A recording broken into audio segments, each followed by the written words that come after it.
शेती इकायची नसते, शेती राखायची असते. मुळशी पॅटर्न मधील हा डायलॉग प्रचंड गाजला. हा डायलॉग आठवण्यामागचं कारण म्हणजे पुण्यातील प्रस्तावित पुरंदर मधील आंतरराष्ट्रीय विमानतळासाठी जमिनी संपादित करण्यास ग्रामस्थांचा तीव्र विरोध होतोय. या जमिनीच्या ड्रोन सर्वेवरून ग्रामस्थ आणि प्रशासनामध्ये चांगलाच वाद झाला. पोलिसांनी ग्रामस्थांवर लाठीचार्ज केला. त्यात अनेक ग्रामस्थ जखमी झाले. ग्रामस्थांच्या प्रतिकारात पोलीसही जखमी झाले. त्यामुळं ग्रामस्थांवर गुन्हे नोंदवण्यात आले. चाकणऐवजी पुरंदरला विमानतळ कसं गेलं? या विमानतळाला ग्रामस्थांचा विरोध का आहे? सरकारची भूमिका नेमकी काय आहे? सविस्तर पाहूयात या व्हिडिओमधून. पुण्याला हवंय आंतरराष्ट्रीय नागरी विमानतळ. पुणे शहराचा विस्तार झालाय. लोहगाव विमानतळ हे अपुरं पडतंय. हे विमानतळ लष्कराचं आहे, त्यालाही मर्यादा आहेत.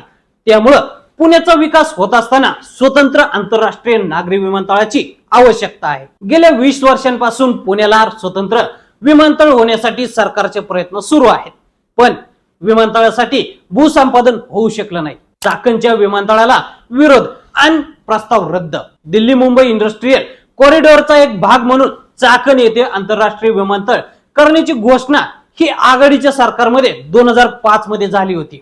खेड तालुक्यातील 3-4 जागांची चाचपणी केली होती. यात 1-2 जागा अंतिम करण्याचं ठरलं होतं. मात्र शेतकऱ्यांचा तीव्र विरोध. खेड तालुक्यातील जागा भौगोलिक दृष्ट्या विमानतळासाठी योग्य नाही असा अहवाल देण्यात आला. त्यामुळं सरकारकडून चाकण विमानतळाचा प्रस्ताव रद्द झाला. पुरंदरच्या 7 गावांमध्ये विमानतळाचा प्रस्ताव. पुढे मुख्यमंत्री देवेंद्र फडणवीस यांनी पुरंदरमध्ये आंतरराष्ट्रीय विमानतळ उभारण्याचा निर्णय घेतला. वनपुरी, एकतपूर, उदाचीवाडी, मुंजवडी, खानवडी, कुंभारवळण, पारगाव या 7 गावांमधील 2832 हेक्टर जमीन संपादित करायची आहे. त्यातील सुमारे 250 हेक्टर जमीन ही सरकारच्या मालकीची आहे. इतर जागा संपादित करायची आहे. कोणत्या गावातून किती जमीन संपादित करायची पाहूया.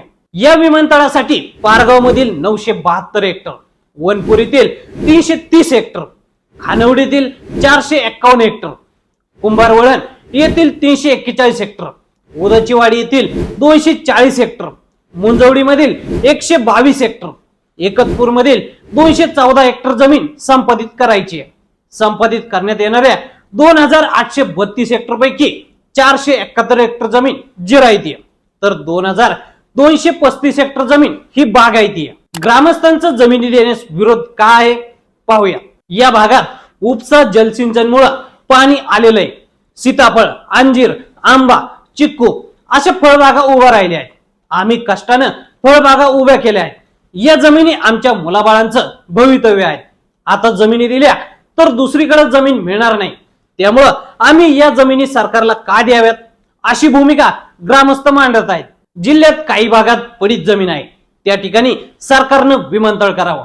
आम्ही मेलो तरी आम्ही जमिनी देणार नाही अशी संतप्त भूमिका ग्रामस्थांची आहे.